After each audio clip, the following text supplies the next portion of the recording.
Salut les riders et les riders. Alors aujourd'hui nous nous retrouvons dans un city et je pense que vous en doutez, c'est pas pour faire du foot. Non, plus sérieusement, aujourd'hui je vais vous apprendre 3 tricks. Alors, le manual, putain, si j'ai oublié le deuxième, c'est déjà mal barré. Le beanie up et le cavalier. Et je pense que vous commencez à me connaître, j'ai décidé de faire les choses proprement. Putain, le vent!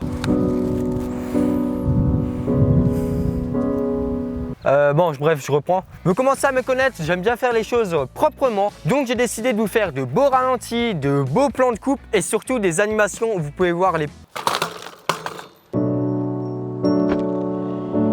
Allez, assez parlé, bon visionnage! 79 dixièmes de seconde, c'est le temps que vous avez eu pour analyser cet extrait. En ce même laps de temps, une balle parcourt à 3 terrains de football. Aujourd'hui, on arrête le temps. Bienvenue dans Break Time.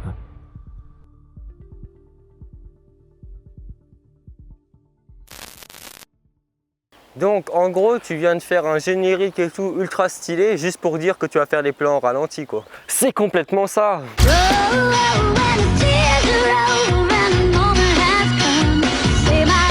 Bon, pour le premier tutoriel, nous allons revenir aux bases de la chaîne. Et donc je vous propose un petit quiz. Quel est le premier tutoriel que j'ai fait sur ma chaîne YouTube?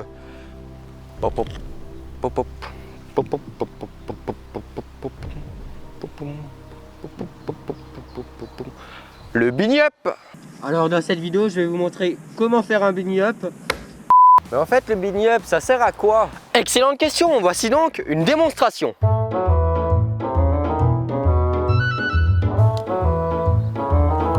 Alors les beanie up vont par exemple servir à franchir des obstacles comme ici où nous avons 65 cm. Démonstration.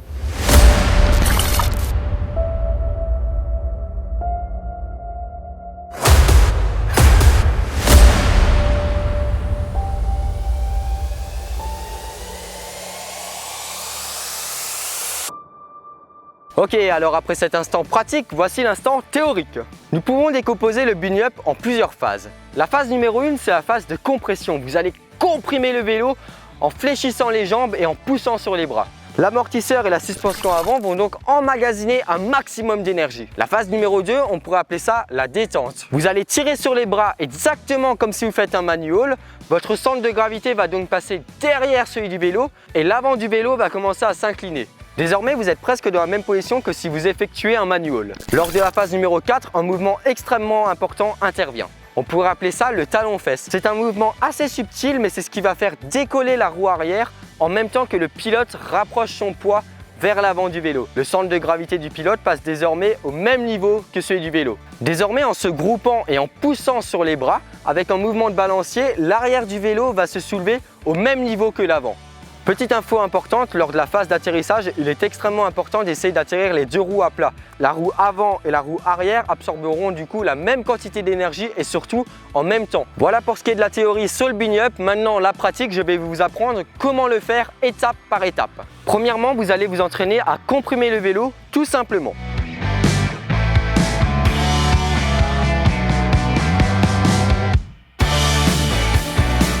Deuxièmement, vous allez vous entraîner à tirer sur le vélo un peu comme si vous faites un manual.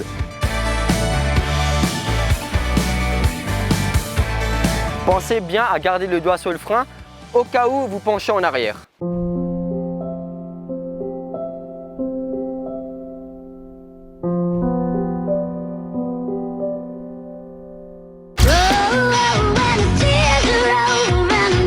La troisième étape, vous allez apprendre le mouvement de talon-fesse. Donc sur le plat, juste en décollant la roue arrière, vous allez donner des impulsions afin de faire décoller cette roue arrière.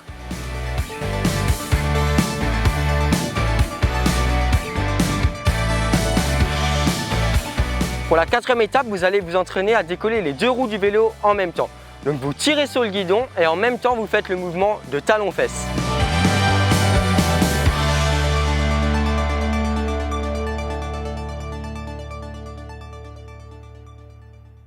Cinquième étape.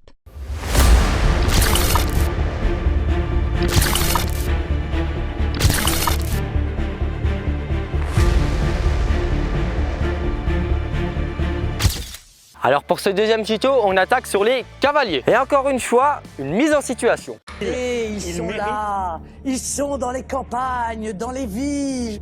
Just be you, be proud of you, because... Au nom de quoi vous m'empêchez d'entrer dans mon local? Au nom de quoi? Qui vous a donné cet ordre? Nous sommes en guerre.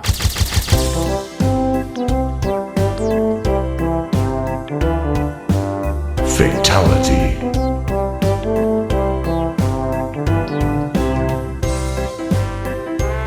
Ok, alors le cavalier est une technique de franchissement ou tout simplement d'équilibre que l'on utilise en street trial mais également en enduro ou autre. Et je vais donc vous montrer comment les faire.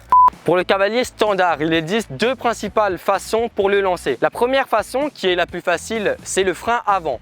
Donc pour lancer le cavalier, vous roulez à 2 ou 3 km/h, vous freinez de l'avant, vous mettez tout votre poids sur l'arrière, bras tendus, et une fois que votre centre de gravité a passé le point d'équilibre du vélo, le point d'équilibre d'un vélo c'est au niveau du moyeu arrière, donc au moment où votre nombril est au niveau du moyeu arrière, vous gardez le frein arrière bien appuyé, et ensuite vous ajustez, etc. Ça n'a aucun sens.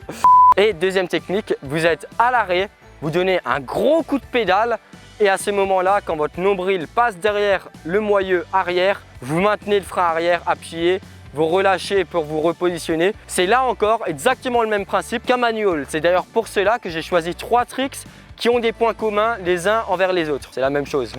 Donc on va parler des cavaliers en avant parce que énormément de personnes arrivent à faire les cavaliers fixes mais n'arrivent pas à avancer. Donc pour aller en avant, c'est assez simple en réalité. C'est un cavalier standard, vous gardez l'équilibre, sauf qu'au moment où la roue arrière décolle, vous donnez un coup de pédale. Vous allez donc avancer.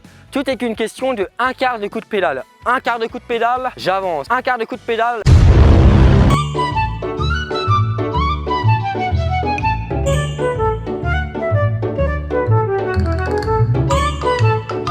Le cavalier latéral désormais. Donc vous êtes comme ça, le vélo est entre vos jambes. Et si vous voulez aller sur la gauche, du coup votre droite, vous allez ramener votre poids sur la droite, donc votre gauche si je ne dis pas de bêtises. Et vous allez ramener pour sauter vers là. En gros ça donne ça.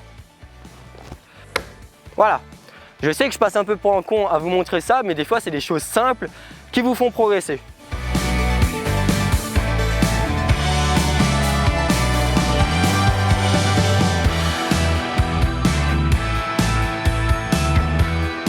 Maintenant, pour lancer votre premier cavalier, ce que je peux vous conseiller, c'est assez simple. Essayez tout simplement, en étant à l'arrêt comme ça, de chercher à l'arrière.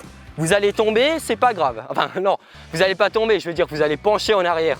Tomber, c'est grave. Un gros coup de pédale, hop, et je cherche derrière, et là, hop, je trouve et je garde. Je vais désormais vous montrer à quel point le cavalier est assez ressemblant au manual, du moins pour l'équilibre. Et vous voyez comment on arrive à ajuster un peu comme si vous faites un manual. Voilà tout pour le cavalier. En résumé, je dirais, il faut très bien maîtriser son point d'équilibre. Donc le nombril au niveau du moyeu arrière. Toujours garder les bras tendus. Bien maîtriser le frein arrière pour pas se retourner. Et voilà. Troisième et dernier trick, le manual. Alors, pour le manual, c'est le même principe que pour le cavalier. L'idée est de garder son centre de gravité derrière le moyeu. Cependant, vous avez beaucoup moins de marge que sur le cavalier. Pourquoi? Parce que si vous êtes trop en arrière, vous aurez tendance à appuyer sur le frein. Donc vous allez perdre énormément de vitesse et vous n'allez pas tenir votre manual. Et cependant, si vous êtes sur l'avant, ça va être l'inverse. Votre manual, ça sera ça. Voilà, ça ne marche pas. Pour le manual, pour débuter, le mieux est d'aller un peu vite. Je ne parle pas d'aller à 50, mais d'avoir un peu de vitesse, par exemple d'une petite descente. Pourquoi? Parce que plus vous allez vite, plus l'effet gyroscopique va stabiliser votre vélo. Donc vous aurez moins tendance à aller à gauche ou à droite. C'était l'inverse, merde. L'effet gyroscopique très rapidement, plus une roue tourne vite, plus elle a un effet gyroscopique fort. Et plus ce sera dur de tourner le guidon. Bon, il va bientôt faire nuit, donc je n'ai pas le temps de vous montrer un instant pratique, on va dire. De toute façon, qu'on soit clair, à part pour le style, le manual ne sert à rien.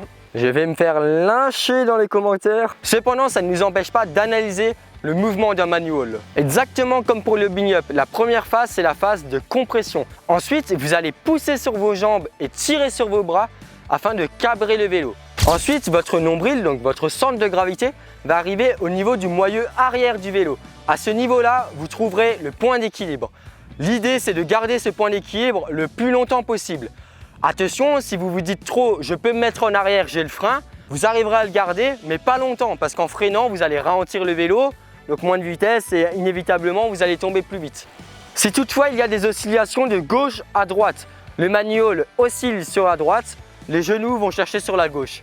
Vos genoux seront des stabilisateurs en quelque sorte. Alors le manual, c'est quelque chose de très long à apprendre, beaucoup plus qu'en wheeling. Pourquoi? Parce que souvent, on aura tendance à faire cette erreur de accrocher le frein arrière non-stop. Je pense avoir fait le tour. Pour le manual, c'était un peu plus court que les autres puisqu'il n'y a pas énormément de choses à dire. Donc petit résumé pour le manual. Vous comprimez, vous tirez sur l'arrière, vous gardez les bras tendus. Vous essayez de garder votre centre de gravité le plus bas possible. Comme ça, il y aura moins d'oscillations de gauche à droite. Vous aurez donc une meilleure stabilité. Vous utilisez le frein arrière en ultime recours si vous sentez que vous allez tomber ou alors pour ajuster. L'ajustement, ce sont vos jambes, ce n'est pas le frein. Voilà les riders et les riders pour ces 3 petits tutos. Et un point que je n'ai pas abordé qui est toutefois ultra important. Ce qui fait votre force, ce n'est pas votre technique, c'est votre mental. C'est-à-dire que si chaque jour vous allez vous entraîner pour faire une figure ou un trick et que vous baissez jamais les bras, vous allez y arriver. Je vous souhaite donc un bon courage si vous ne maîtrisez pas encore ces tricks et que vous voulez les essayer. Je suis à votre disposition dans les commentaires si vous avez des questions. Si cette vidéo t'a plu, n'hésite pas également à lâcher un petit like ou à t'abonner si ce n'est pas encore fait. On se dit à la prochaine, salut!